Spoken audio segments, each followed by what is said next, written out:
The stagecoach driver spat into the dust of the depot yard and told Caroline Beckett something she would remember for the rest of her days. "Emmett Warren hasn't rearranged so much as a teaspoon since his wife passed, miss, and I don't reckon a slip of a girl from Illinois is fixing to change that." He said it kindly enough, the way a man warns a stranger about a rattlesnake den, not to frighten her off but to see her safely around it. Caroline only smiled, tightened the ribbon of her bonnet against the wind sweeping down off the Wind River Range, and said that she had not come all this way to leave things exactly as she found them. It was the spring of 1878, and the town of Cedar Ridge, Wyoming Territory, was little more than a scattering of clapboard buildings pressed against the base of the foothills, a general store, a church with a steeple that leaned a little to the west, a saloon, a blacksmith, and a schoolhouse with a bell that had cracked the winter before and still rang with a flat, tired note. Caroline had traveled by train from Springfield, Illinois, to Cheyenne, and from Cheyenne by a jolting, dust-choked stagecoach for 2 more days, her trunk lashed to the roof beside a crate of chickens that complained the entire way. She was 26 years old, unmarried and utterly alone in the world since her father, Josiah Beckett, a schoolteacher of modest means and gentle temperament, had died of a lung fever the previous autumn and left her with a small stack of debts and an emptiness in the house that she could not bear to sit inside of any longer. The advertisement had come to her by way of her father's cousin, a woman named Louisa Hastings who lived in Cheyenne and had once been Louisa Warren before she married. Louisa's brother, Emmett, ran a cattle ranch some 15 miles outside of Cedar Ridge, and he had a daughter, 6 years old, and no wife, and a house that Louisa said was falling into a kind of quiet sorrow that no amount of her own visiting seemed able to lift. The advertisement, printed discreetly in a matrimonial and domestic employment gazette that circulated through the eastern states, asked for a capable, respectable woman to serve as housekeeper and governess to a motherless child, wages paid quarterly, room and board provided, character references required. It said nothing of romance. It said nothing of love. It said only that the position required patience, and Caroline, grieving and restless, and in need of both purpose and distance from the house full of her father's ghost, had written back the same week. Louisa had met her at the stage depot in Cheyenne before she boarded the connecting coach north, and over tea in a small hotel dining room she had spoken carefully, choosing her words the way a woman chooses stones to cross a creek.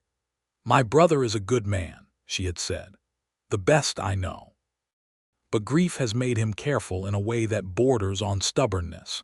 Sarah, his wife, she used to say the house breathed when she moved through it. Since she passed, he keeps it exactly as it was the morning she died, the curtains drawn, her chair in the corner turned to the wall as if the room itself were still in mourning. He will not have it touched. I have tried myself more than once, and he looked at me the way you would look at someone trying to steal a coin from a dead man's eyes." Louisa had reached across the table and taken Caroline's hand. "I do not ask you to change him. I only ask you to love my niece and to be patient with him and to forgive him if he seems cold at first. He was not always this way." Caroline had promised she would try, and she had meant it, though she had no notion yet of what patience would truly cost her, nor what it would give her in return. The ranch itself came into view in the late afternoon of her second day of travel, after the hired wagon that had carried her out from Cedar Ridge crested a low rise and the driver, an old cowboy with tobacco-stained whiskers named Silas, pointed with his chin toward a wide valley, where a creek cut a silver line through new grass, and a house of hewn logs and whitewashed chinking sat beneath a stand of cottonwoods, smoke curling thin and gray from its chimney. Beyond the house stood a barn, a corral holding a dozen horses, and farther out, scattered like dark beads across the green, the cattle that were the whole of Emmett Warren's fortune and the whole of his labor. "That is Warren land," Silas said. "Good land, good water. Man's done well by it, considering." "Considering what?" Caroline asked. Considering he's done it alone these 4 years past, Silas said, and said nothing further. And Caroline understood that this was a country where a man's grief was spoken of only in the spaces between words, never directly, the way one does not point at a wound.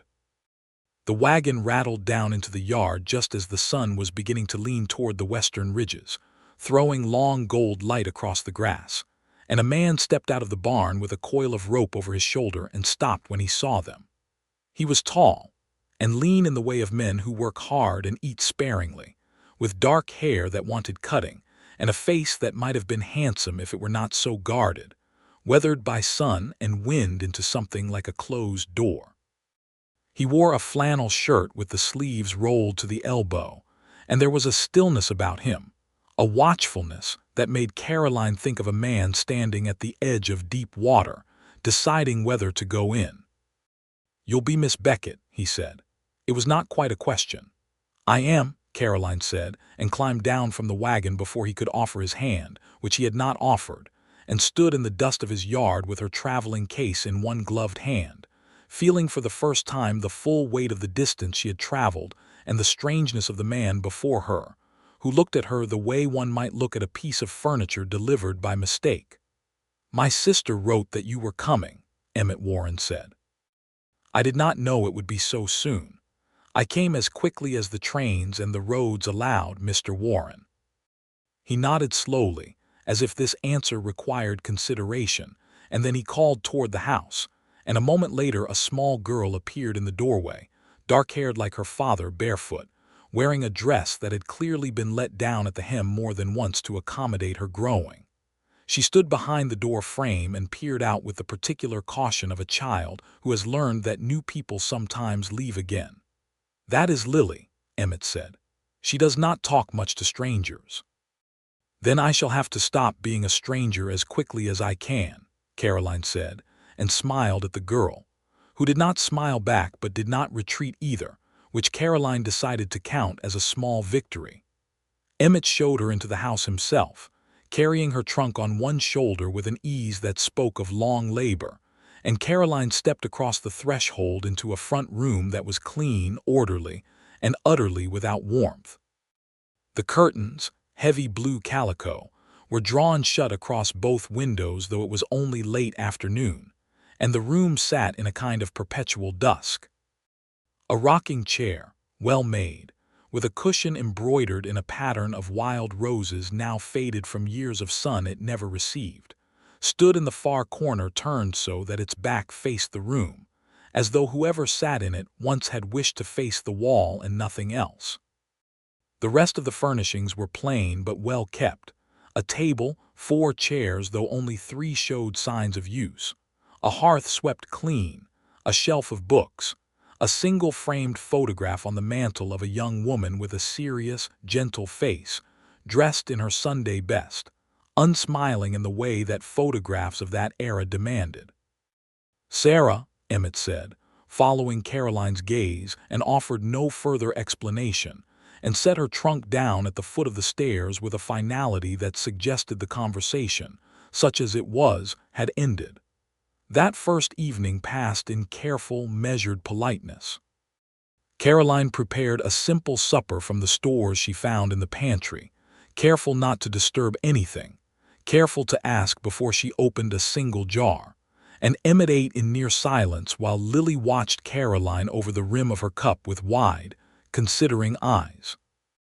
After supper, Emmett went back out to the barn to see to the horses, and Caroline washed the dishes in water heated on the stove and thought, as she worked, of Louis's warning and of the closed door of a man's face, and wondered if she had made a terrible mistake in coming so far to live in a house that seemed to hold its breath.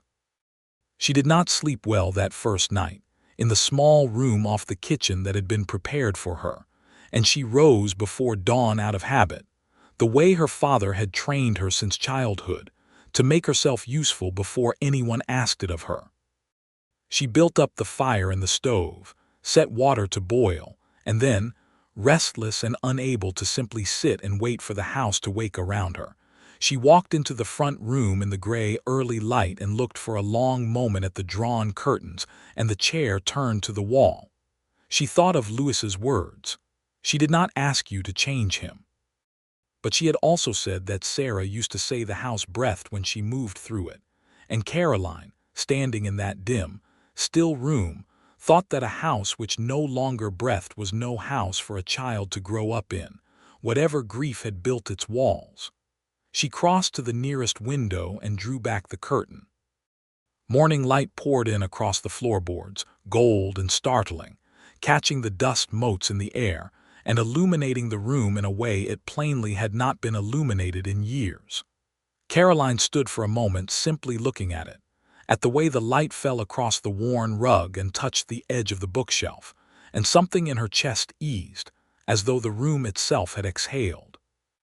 Then, before she could think better of it, she crossed to the rocking chair and turned it gently, so that it faced not the wall but the hearth, angled so that a child sitting in it could see both the fire and the window and the light beyond. And she set it there and stepped back and looked at what she had done and felt, for one uneasy moment, that she had trespassed somewhere she had no right to go. She heard footsteps on the stairs a moment later and turned to find Emmett Warren standing in the doorway, already dressed for the day's work, his hat in his hand, and she watched his eyes move from her face to the window, to the light spilling across the floor, and then to the chair. He did not speak at first. He crossed the room slowly, and Caroline held her breath, certain she had undone in one careless morning whatever chance she had of being welcome in this house at all.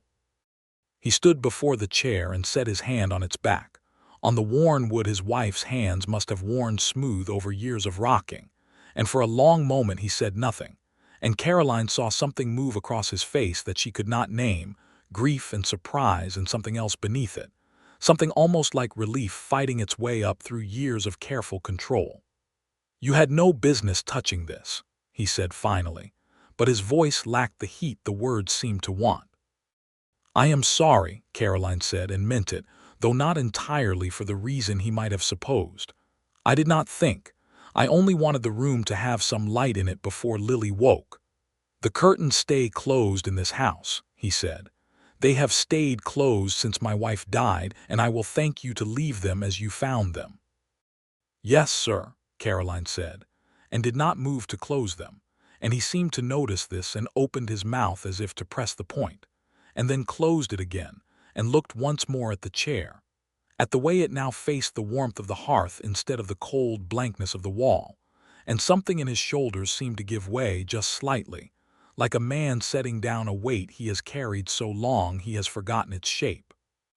"See that it does not happen again," he said, but he did not draw the curtain, and he did not turn the chair back, and he walked out of the room and out to the barn without another word, and Caroline stood alone in the lit room and felt her heart beating very fast, and did not know whether she had won something or lost it.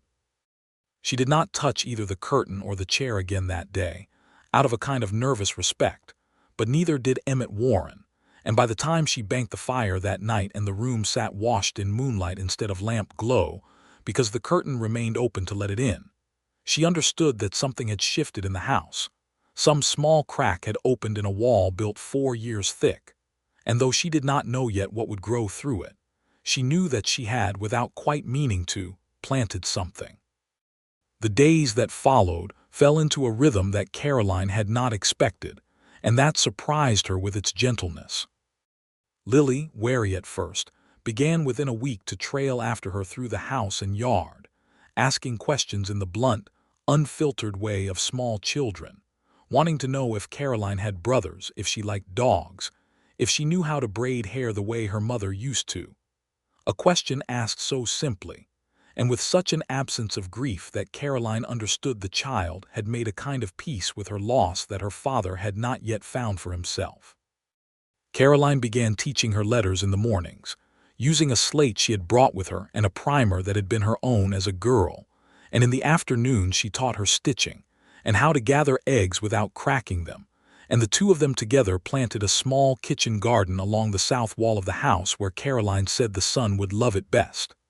Emmett watched all of this from a careful distance, the way a man watches weather change on the horizon, uncertain whether to trust it. He was not unkind.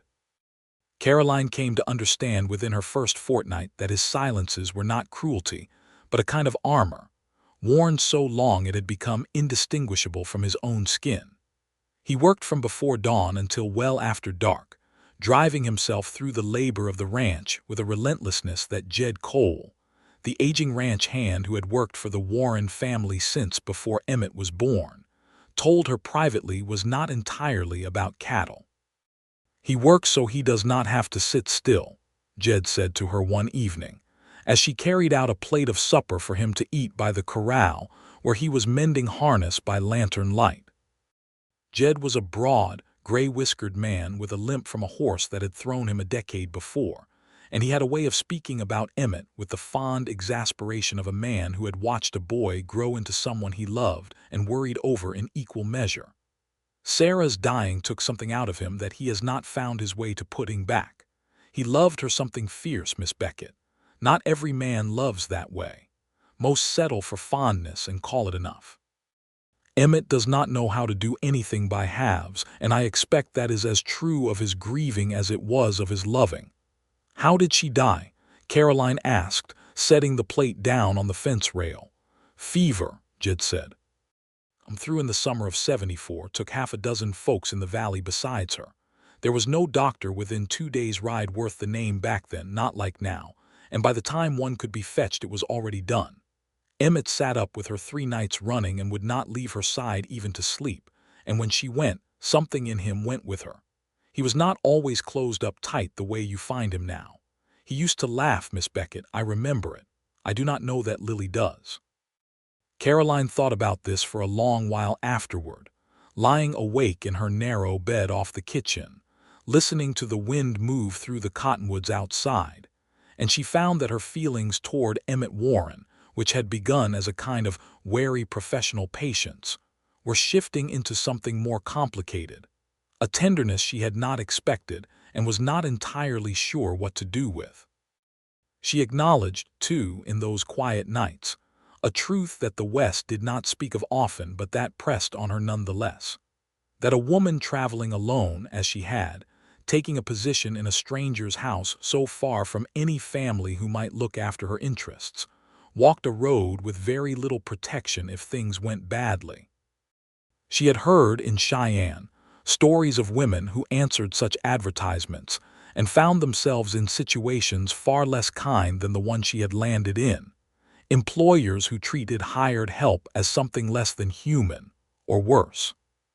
She counted herself fortunate, whatever Emmett Warren's silences cost her in comfort, that he had never once been anything but correct with her, careful of her reputation in front of Jed and the other hands, insistent that she take her meals at the table with the family rather than alone in the kitchen as some employers might have required.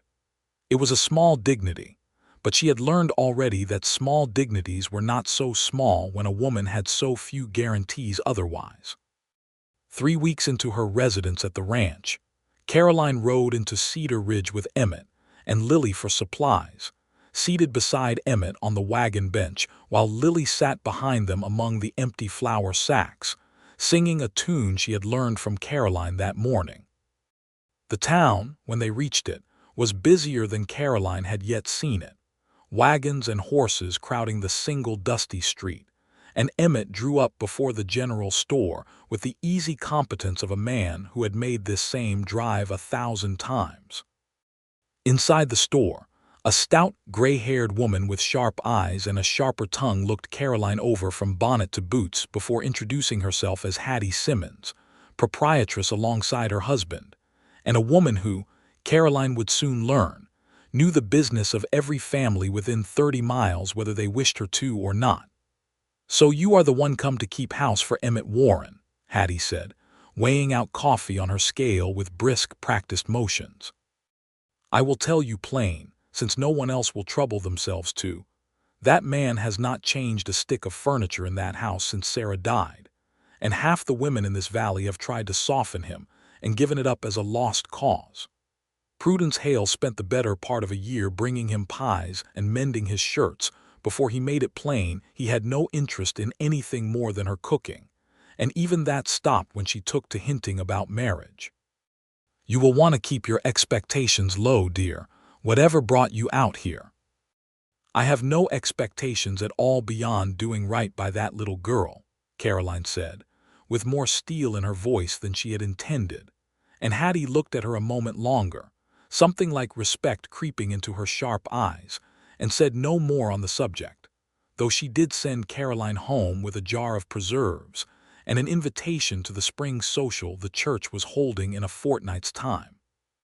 It was on the ride home, with Lily asleep against a flour sack and the sun sliding low and orange over the western ridges, that Caroline found the courage to ask Emmett the question that had been sitting in her chest for days. "Mr. Warren, may I ask you something, and you need not answer if you find it too forward." He glanced at her sidelong, his jaw tight, but he nodded. "Do you intend to keep this house exactly as it was the day your wife died for the rest of your life, and Lily's along with it?" He was quiet long enough that Caroline thought he might not answer at all, the wagon wheels creaking beneath them, the horses' hooves striking a steady rhythm on the packed earth of the road. "I do not know how to do it any other way," he said finally, his voice low. "Every time I think of changing something, I think of her hands having set it there, her fingers on that chair, her choosing of that curtain fabric in Cheyenne the year we married. If I move it, it is like moving her further away from where she was, and she is already so far away I cannot hardly stand it some days." He stopped, as though surprised at himself for having said so much, and stared straight ahead at the road. "You must think me foolish." "I do not think you foolish," Caroline said gently. "I think you loved her very much. But I wonder, Mr. Warren, whether keeping the room dark keeps her close, or whether it only keeps the rest of your life dark along with it.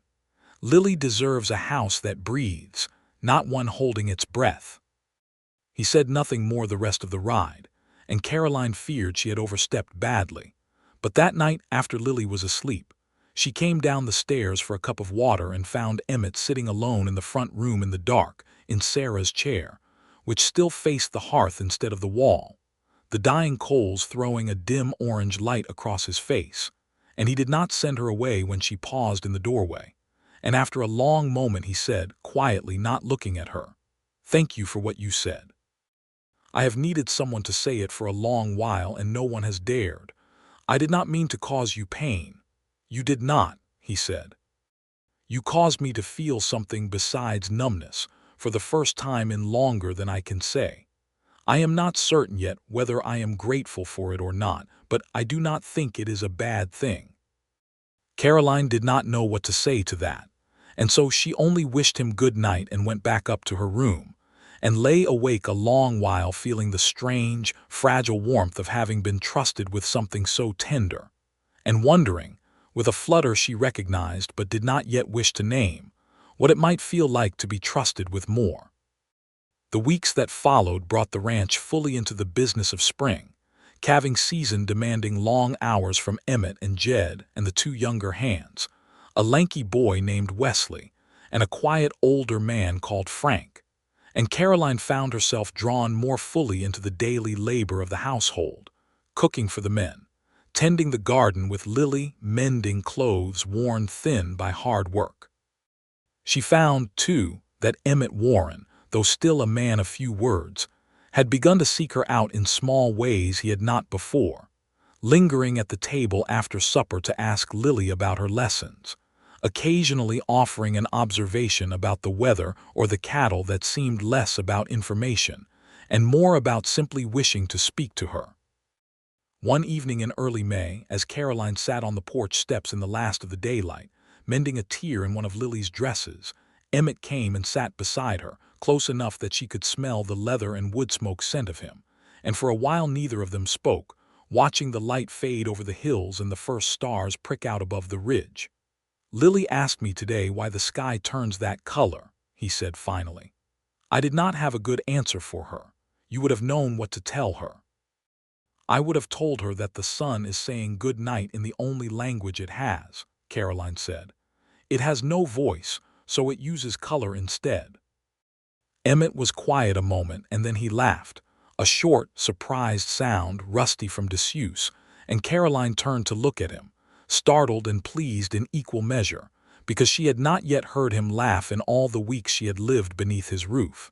And it changed his whole face, softened the guarded lines of it, made him look, for a moment, like a much younger man, one who had not yet buried anyone he loved. "You have a way of saying things that make the plainest facts sound like poetry," he said. "My father was a schoolteacher," Caroline said. "He believed that everything worth knowing was worth making beautiful, so that children would want to learn it. I suppose it rubbed off on me. He sounds as though he was a good man." "He was the best man I knew," Caroline said, and felt the old grief rise in her throat, familiar now, worn smooth at the edges the way grief becomes after enough months have passed over it. "He died this past autumn. I came out here partly because I could not bear to sit any longer in the house where he was not." Emmett looked at her then with an understanding that needed no further explanation. Two people who had each lost someone essential and learned to carry the absence like a stone in a pocket, always present, never quite forgotten. And something passed between them in that look that was not yet spoken but was, Caroline thought, unmistakably there. A recognition, a kinship, the first thread of something that might, given time and care, grow into more. "I am glad you came," Emmett said quietly. "Lily is happier than I have seen her in longer than I can remember. And I find that I am too, though I confess I do not entirely know what to do with the feeling." "You do not have to do anything with it," Caroline said. "You only have to let it be there." The spring social came a week later, held in the churchyard under strings of lanterns hung between the cottonwood trees, with a fiddler and a caller and long tables laden with the cooking of every family in the valley. Caroline wore her one good dress, a soft blue muslin she had brought from Illinois, and Lily, scrubbed and braided and glowing with excitement, clung to her hand as they walked among the gathered families. And Caroline was aware, as she had not quite been before, of the curious eyes that followed them, the whispers that trailed in their wake, for it was plain to the whole valley that Emmett Warren had brought his housekeeper to the social, and plainer still to those who watched him closely, that his eyes did not stray far from her all evening. It was there that Caroline first met Prudence Hale properly, a handsome young woman of perhaps 24 with sharp, assessing eyes not unlike Hattie Simmons's, though without the older woman's warmth beneath them. Prudence approached while Emmett had gone to fetch punch, and looked Caroline over with the same appraising glance Hattie had given her weeks before, though this one carried no hint of eventual approval. "You are the housekeeper," Prudence said. "I hope you understand your position, Miss Beckett. Emmett Warren is not a man who remarries. I spent a year learning that lesson myself, and I would spare you the trouble of learning it the hard way." "I am not seeking to be anything other than what I was hired to be, Miss Hale," Caroline said evenly, though her heart beat faster than she liked. "See that you remember it," Prudence said, and turned away before Caroline could answer further, and Caroline stood alone for a moment feeling the sting of the exchange, until Emmett returned with 2 cups of punch, and seeing her face, asked quietly what had passed. "Nothing of consequence," Caroline said, not wishing to stir trouble, but Emmett's eyes had already found Prudence across the churchyard, and something hardened in his jaw. "She has said something unkind to you. It does not matter, Mr. Warren." "It matters to me," he said, with a quiet intensity that surprised her, and he did not go to confront Prudence, but he stayed close by Caroline's side for the rest of the evening in a manner so pointed that even Hattie Simmons, watching from the refreshment table, allowed herself a small, satisfied smile. When the fiddler struck up a waltz, somewhat to the surprise of the gathered families who were more accustomed to reels and squares, Emmett surprised Caroline further still by offering his hand. "I have not danced since Sarah died," he said, low enough that only she could hear. "I find that I would like to try again if you would do me the honor." Caroline took his hand, and he led her out among the other couples, and though he was stiff at first, unpracticed, his hand careful and correct at her waist, by the second turn around the circle something in him relaxed, and Caroline felt the warmth of his palm through the fabric of her dress, and looked up to find him watching her with an expression she had no trouble reading now, one that made her breath catch and her cheeks warm despite the cool evening air. "You dance beautifully, Mr. Warren," she said. "I had a fine teacher," he said. "Sarah, many years ago. I am only glad the lesson stayed with me long enough to be of use tonight." He paused, and his hand tightened slightly at her waist. "Caroline, I hope you know that I do not say her name to wound you or to hold her between us. I say it because she was real, and because what I feel now is real too, and I find I do not wish to pretend the one erases the other." "I would never ask you to forget her," Caroline said softly. "I would only ask that there be room enough in your heart for something new to grow alongside what was." "I think," Emmett said, "that you have already made more room than I believed I had left to give." They did not kiss that night, for propriety's sake and the eyes of the whole valley upon them, but when he handed her up into the wagon at the evening's end, his hand lingered on hers a moment longer than was strictly necessary, and Lily, drowsy in the back among the blankets, murmured sleepily that she hoped Miss Beckett would stay with them always, and neither Caroline nor Emmett corrected her, and the ride home passed in a silence that was, for the first time since Caroline had come to the valley, entirely comfortable. Summer came on hard and dry that year, and by the middle of July the creek that ran through the Warren land had shrunk to half its spring width, and the grass on the upper pastures had begun to yellow earlier than Jed Cole said he had seen in a decade. Emmett grew short-tempered with worry, riding out before dawn to check the water and returning after dark with dust in the creases of his face, and Caroline, watching him wear himself thin with the strain of it, began to understand that a rancher's love for his land was its own kind of marriage, demanding and unrelenting, and that a woman who wished to share his life would have to learn to share that burden too. It was in the midst of this dry, anxious summer that a letter arrived for Caroline, forwarded from Springfield by way of a cousin who had kept her old address, offering her a position teaching at a girls' academy in Illinois, a respectable post with a salary considerably higher than what she earned as a housekeeper, and signed by a headmistress who remembered Caroline's late father fondly and wished to do a kindness for his daughter. Caroline read the letter twice at the kitchen table, her hands trembling slightly, and did not know, in that first moment, what she felt beyond a kind of dizzy uncertainty, for the offer represented everything she had once thought she wanted: a return to the settled, respectable life of a schoolteacher, work she had been raised to value, a life among people who spoke her language of books and lessons rather than cattle and drought.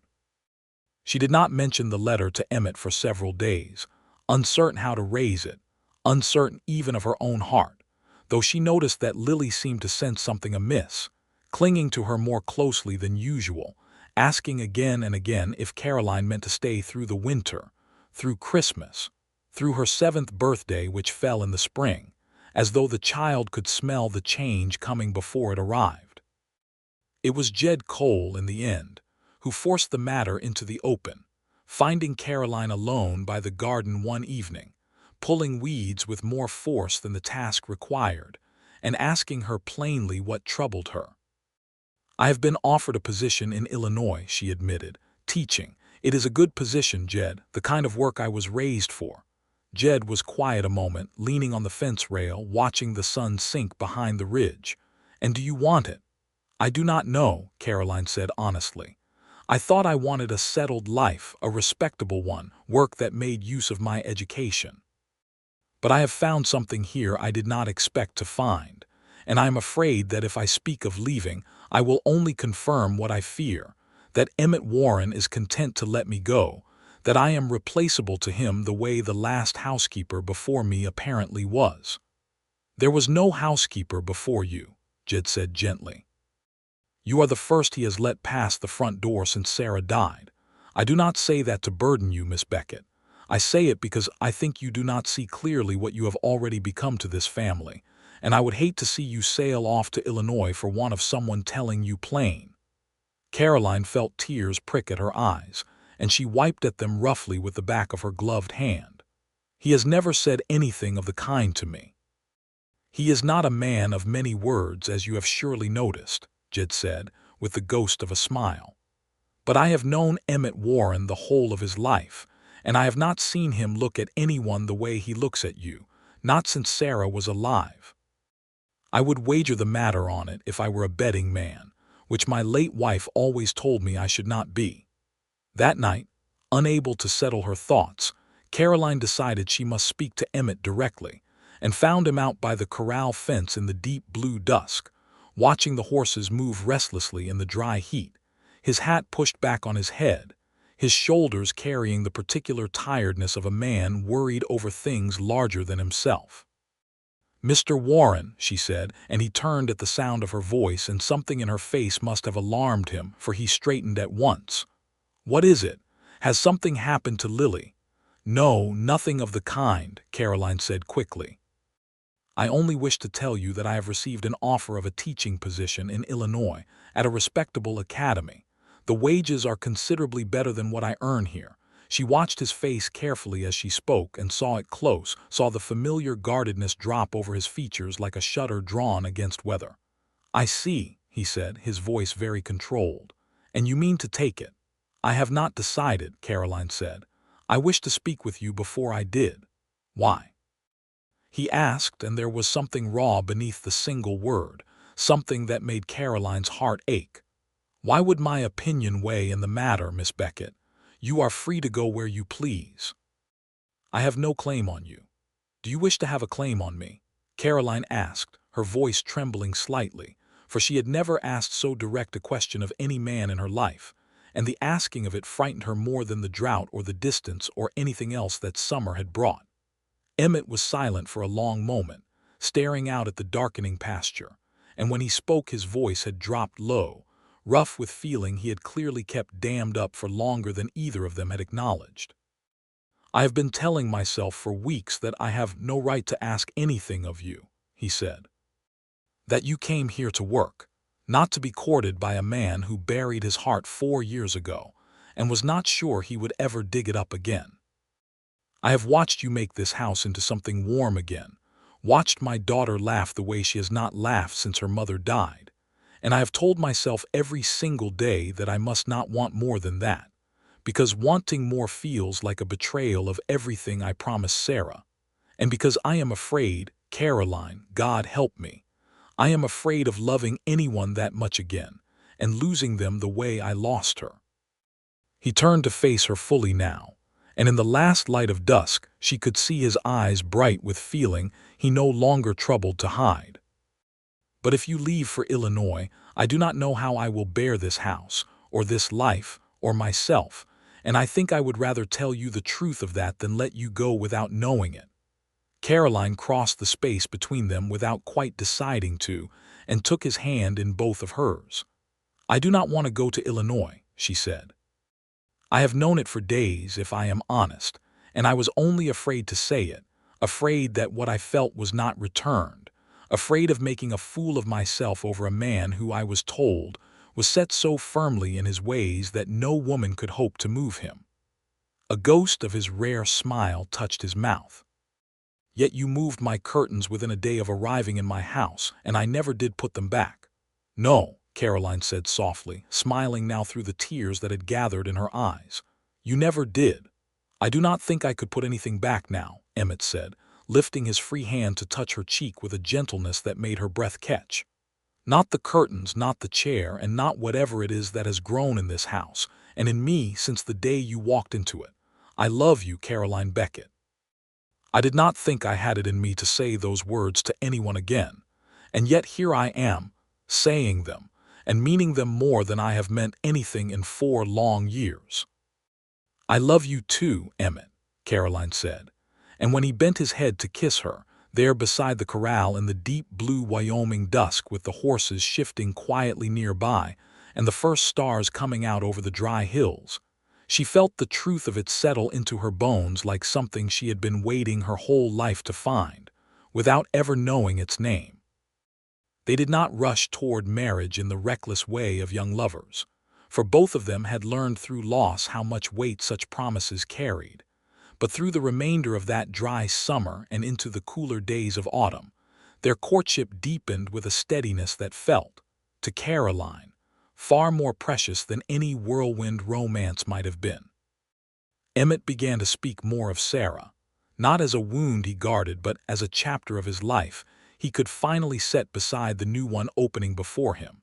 And Caroline came to understand that loving him did not mean displacing the wife he had lost, but rather making room, exactly as she had told him that first night at the social, for something new to grow alongside what had come before.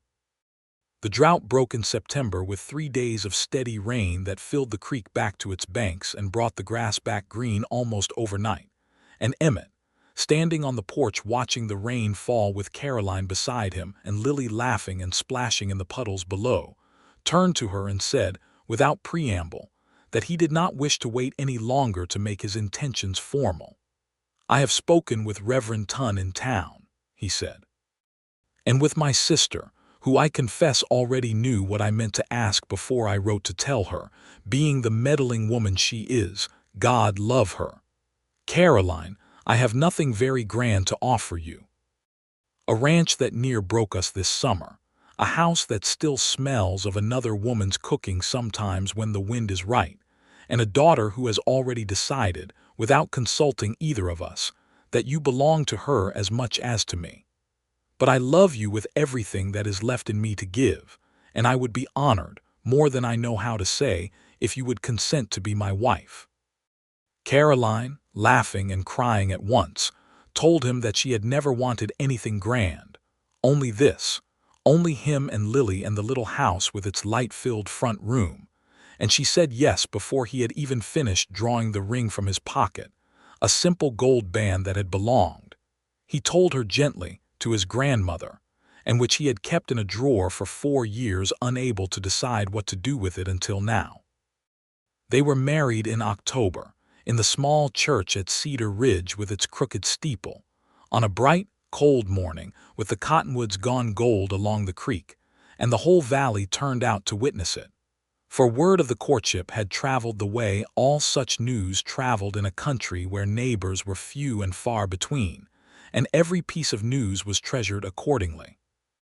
Louisa Hastings came from Cheyenne with her husband and wept openly through the ceremony, declaring to anyone who would listen that she had known, the very day she wrote that advertisement, that Caroline Beckett was exactly what her brother needed, though she admitted with a laugh that she had not expected results quite so swift or so complete.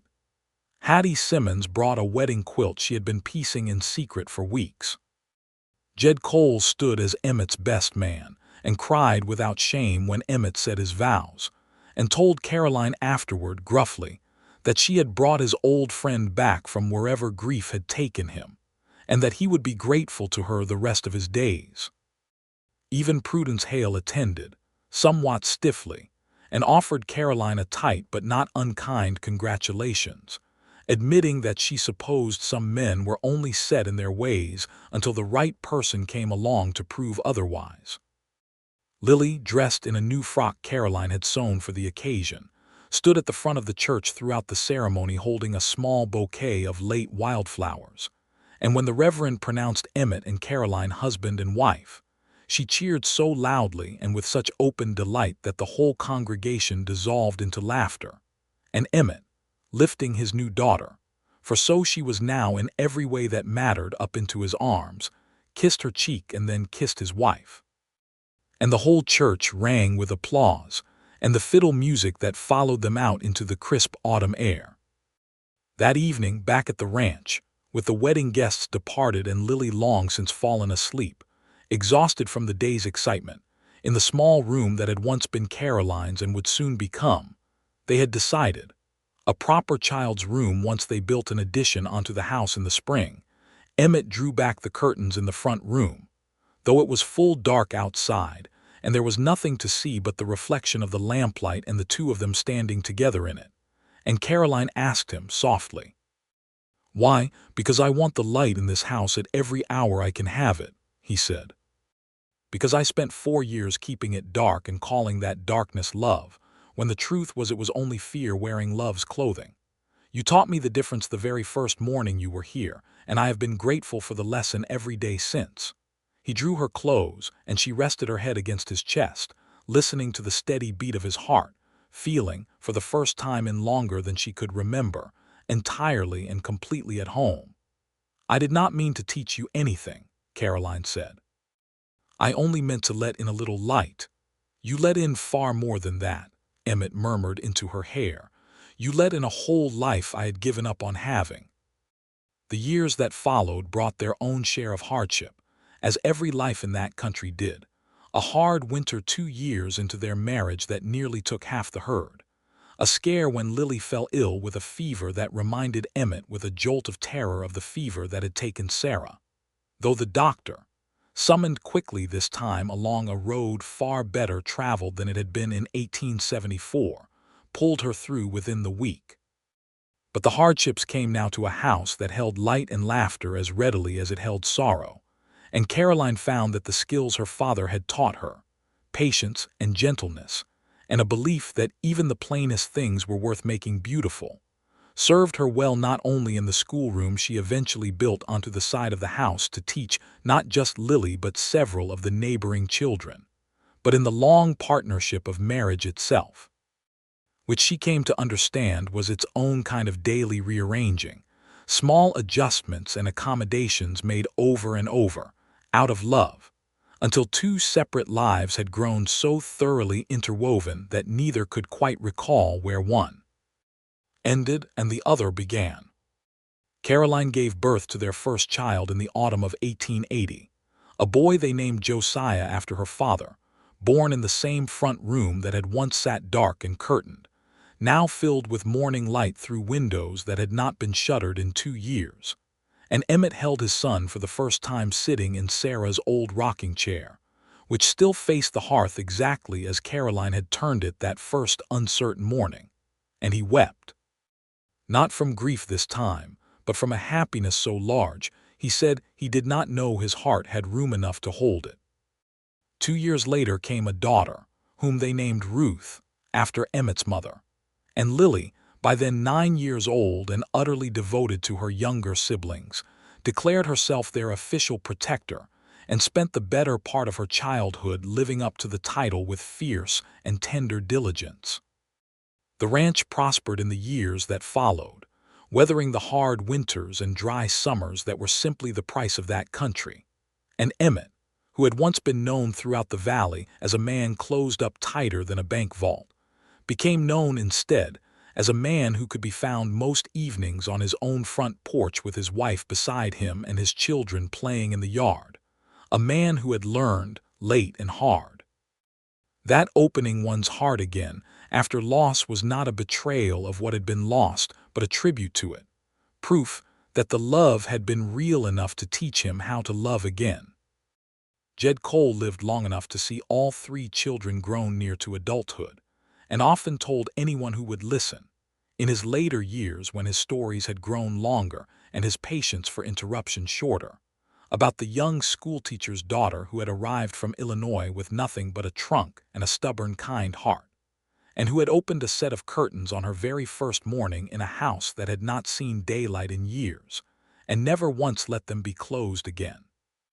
He said it the way old men speak of small miracles they were lucky enough to witness firsthand, and though Caroline always blushed and waved the story away as exaggeration, Emmett, sitting beside her on the porch in the evenings of their later years, watching their grandchildren chase fireflies across the same yard where he had once stood so guarded and alone, always disagreed. "It is not exaggeration at all," he would say, taking his wife's hand in his, the gold band on her finger worn smooth now with decades of wear. "It is only the truth." She rearranged 2 things on her very first day in this house, and I never did put either of them back, because I finally understood, standing in that light she let in, that some things are not meant to be put back the way they were. Some things are only meant to be carried forward into whatever brightness is waiting. And Caroline, looking out over the ranch that had become her whole world, at the children and grandchildren who filled it now with noise and laughter where once there had been only silence and drawn curtains, would smile and say that she had only ever wanted to let in a little light, and that everything else, the love and the family and the whole wide, hard, beautiful life they had built together, had simply grown up around it, the way grass grows up green and unstoppable after even the longest, driest summer finally breaks into rain,